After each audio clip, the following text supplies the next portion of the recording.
আজকে রান্না করব হোটেল স্টাইলে খুবই মজাদার একটি ডাল ভাজি। আসসালামু আলাইকুম বন্ধুরা, সবাই কেমন আছো? আশা করি ভালো আছো। আলহামদুলিল্লাহ, আমিও ভালো আছি। প্রথমে আমি 1 কাপ পরিমাণ ডাল নিয়ে নিলাম, আর এই ডালটা এখন আমি কুসুম গরম পানি দিয়ে ভিজিয়ে রাখবো 2 থেকে 3 ঘন্টা পর্যন্ত। আর এখন চলে যাব সবজি কাটার জন্য, ততক্ষণ আমার ডালটা ভিজতে থাকবে। এই তো দেখো কি কি সবজি দিয়ে আজকে ডাল সবজি রান্না করব।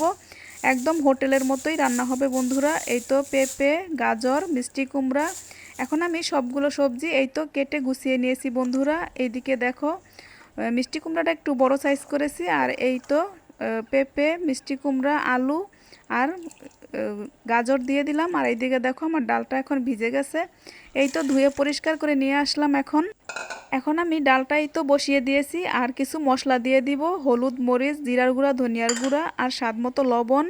আর শুকনা মরিচ দিব না। এই তো 2টা কাঁচামরিচ দিয়ে দিলাম, আর পেঁয়াজ কুচি, রসুন কুচি। আর এখন আমি দিয়ে দিব আদা রসুন বাটা। আর এইভাবে কিন্তু রান্না করলে খুবই মজা হয় বন্ধুরা। তোমরা পুরো ভিডিওটি দেখো না টেনে। আর এই তো এইভাবে রান্না করলে হোটেলে আর তোমার হোটেল থেকে ভাজি কিনে খাওয়া লাগবে না, বাসায় খুব সুন্দর মজাদার ডাল ভাজি তৈরি করে খেতে পারবে বন্ধুরা। এখন আমি দিয়ে দিলাম 1 কাপ পরিমাণ পানি, দিয়ে কিছুক্ষণের জন্য ঢাকনা দিয়ে রেখে দিব। আর এইভাবে চুলার আঁচটা একদম লো হিটে রাখবো এই পর্যায়ে। এই তো দেখো এখন আমাদের ডালটা সিদ্ধ হয়ে গেছে। এখন আমি কিছু ডাল উঠিয়ে তোমাদেরকে দেখাচ্ছি বন্ধুরা। এই তো দেখো একটা ডাল আমি দেখিয়ে দিচ্ছি কীরকম সিদ্ধ হয়ে গেছে। এই তো আলহামদুলিল্লাহ খুব সুন্দর সিদ্ধ হয়ে গেছে। এখন আমি দিয়ে দিব সবজিটা। আর এই ডালটা কিন্তু সিদ্ধ হতে একটু সময় লাগে। এখন এই তো সবজিটা দিয়ে ভালোভাবে নেড়েচেড়ে কিছুক্ষণের জন্য আবারও ঢাকনা দিয়ে রেখে দিব। মিষ্টি কুমড়াটা এখন আমি দিব না, কারণ মিষ্টি কুমড়াটা গলে যাবে, রেখে দিব কিছুক্ষণ পরে দেওয়ার জন্য। এখন দেখো আমাদের এই তো পেঁপে, আলু, গাজর এগুলো সবজি সব সিদ্ধ হয়ে গেছে। এখন আমি দিয়ে দিব মিষ্টি কুমড়া। এখন ভালোভাবে তো নেড়েচেড়ে এখন আমি মিষ্টি কুমড়াটাও দিয়ে আবারও নেড়েচেড়ে কিছুক্ষণের জন্য ঢাকনা দিয়ে রেখে দিব। আলহামদুলিল্লাহ এত সুন্দর ঘ্রাণ আসতেছে বন্ধুরা, মনে হচ্ছে এখনই খেয়ে ফেলি, কিন্তু আসলে এখনও আমার ভাজিটা হয়ই নাই। এই তো দেখো এখন টমেটো দিয়ে দিলাম। টমেটো দিয়ে একটু নেড়েচেড়ে আবারও ঢাকনা দিয়ে রেখে দিলাম। আর এই তো দেখো এখন আমাদের সব সবজিগুলো সিদ্ধ হয়ে গেছে আলহামদুলিল্লাহ। এখন আমি নামিয়ে ফেলবো, আর আজকে বাগার দিব। এই সবজিটাকে ফোড়ন দিয়ে বাগার দিব। আমরা ফোড়ন বলি, তোমরা কারা কী নামে ডাকো বন্ধুরা? পেঁয়াজ, রসুন আর হচ্ছে শুকনা মরিচ দিয়ে বাগার দেওয়াটাকে আমি ফোড়ন বলি। এখন আমি ডাল সবজিটা চুলা থেকে নামিয়ে আরও একটি কড়াই বসিয়ে দিলাম, আর দিয়ে দিলাম পেঁয়াজ কুচি, রসুন কুচি। আর আমরা কিন্তু এই সবজিটাতে কাঁচামরিচ ব্যবহার করেছি, শুকনা মরিচের গুঁড়া ব্যবহার করিনি। আর এইভাবে আমি বাগারে আস্ত শুকনা মরিচ দিয়ে দিলাম বন্ধুরা। আর এই তো দিয়ে দিলাম তেল।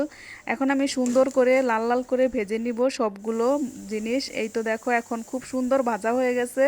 পেঁয়াজ রসুন যতই ভাজা হয়েছে অতই মনে হচ্ছে আমার ডাল সবজির ঘ্রাণে ঘর ভরে আছে বন্ধুরা। আর এই তো দেখো এখন আমি ডাল সবজিটা ঢেলে দিয়ে দিব, আর খুব সুন্দর করে নেড়ে চেড়ে নিলাম। এই তো দেখো আমাদের ডাল সবজি রেডি বন্ধুরা, আর খুবই লোভনীয় লাগতেছে আলহামদুলিল্লাহ। সবাই তো রেডি রুটি সবজি খাওয়ার জন্য। আর এইভাবে কিন্তু সবজি ডাল রান্না করলে রুটি দিয়েও খাওয়া যায়, ভাত দিয়েও খাওয়া যায়। খুবই মজাদার একটি ডাল ভাজি, আর হোটেল স্টাইলের রান্না করেছি। খুবই মজাদার এই সবজিটা, হোটেলের চাইতে কোনো অংশে কম না বন্ধুরা। তোমরা একদিন বাসায় এইভাবে ট্রাই করে দেখতে পারো রান্না করে।